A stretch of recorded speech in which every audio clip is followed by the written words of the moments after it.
black night, with the moon hiding behind thick clouds, like the curtains of death. I sat in my small tent on the edge of the Valley of Shadows, a place known for tales that make hearts tremble and bones freeze.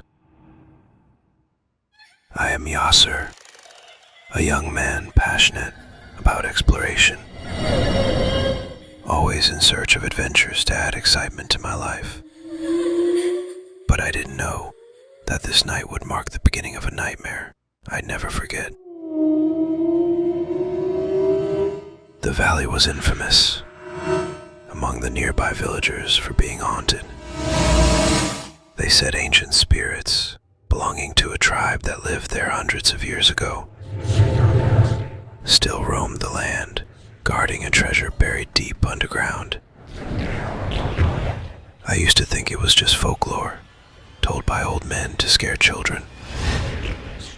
But my fascination with the unknown drove me to ignore the warnings. I packed my bag, my flashlight, and an old map I'd bought from an elderly man at the market, and decided to spend the night in the valley. As darkness settled, I lit a small fire in front of my tent and sat listening to the unsettling silence of the night. The stillness was heavy, as if nature itself was holding its breath. Suddenly, I heard a faint rustle in the distance, like someone stepping on dry leaves. I grabbed my flashlight and lit up the darkness, but saw nothing, only bushes swaying gently with the wind. I tried to calm myself, convincing my mind it was probably a wild animal, but my heart was pounding furiously. An hour passed, then I began to hear strange whispers, human-like voices speaking a language I didn't understand. The words were unclear, but their tone carried deep sorrow and buried hatred. I stood up, sweat pouring down my forehead despite the cold. I turned on my flashlight again and took a few cautious steps toward the sound. But the whisper stopped abruptly, as if something was watching me, aware that I was trying to follow it. I returned to my tent and tried to sleep, but my eyes stayed wide open, staring into the darkness. Moments later, I sensed a faint movement outside, something crawling along the ground. I gripped my small knife and carefully opened the tent flap. There was a tall shadow, slowly moving between the trees. Neither man nor animal. Its shape was deformed, like a broken body moving unnaturally. I froze in place, my breath fading away. Suddenly I heard footsteps behind me, heavy ones approaching.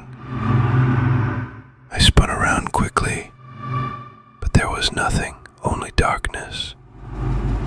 Still I felt a presence, like invisible eyes watching me. I zipped up the tent and decided to stay awake until morning.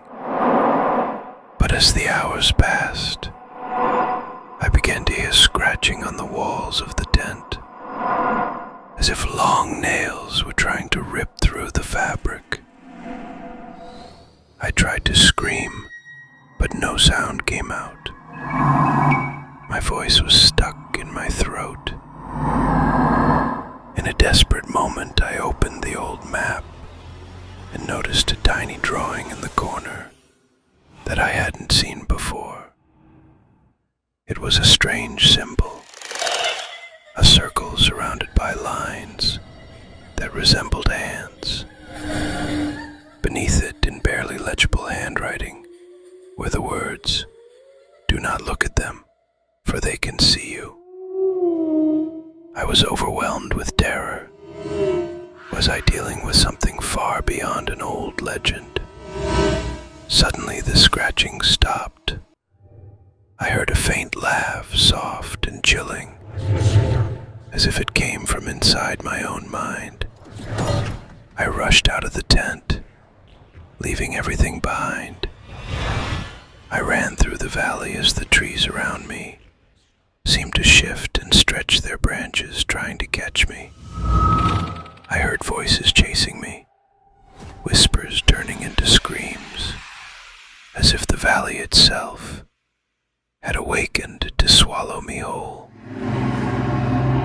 When I finally reached the edge of the valley, I was gasping for air, my heart ready to explode.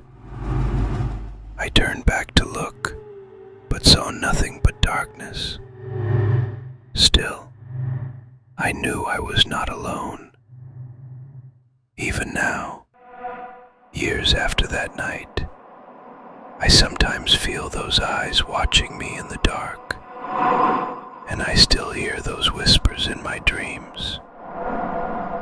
I never returned to the Valley of Shadows, but I know something there is still waiting for me.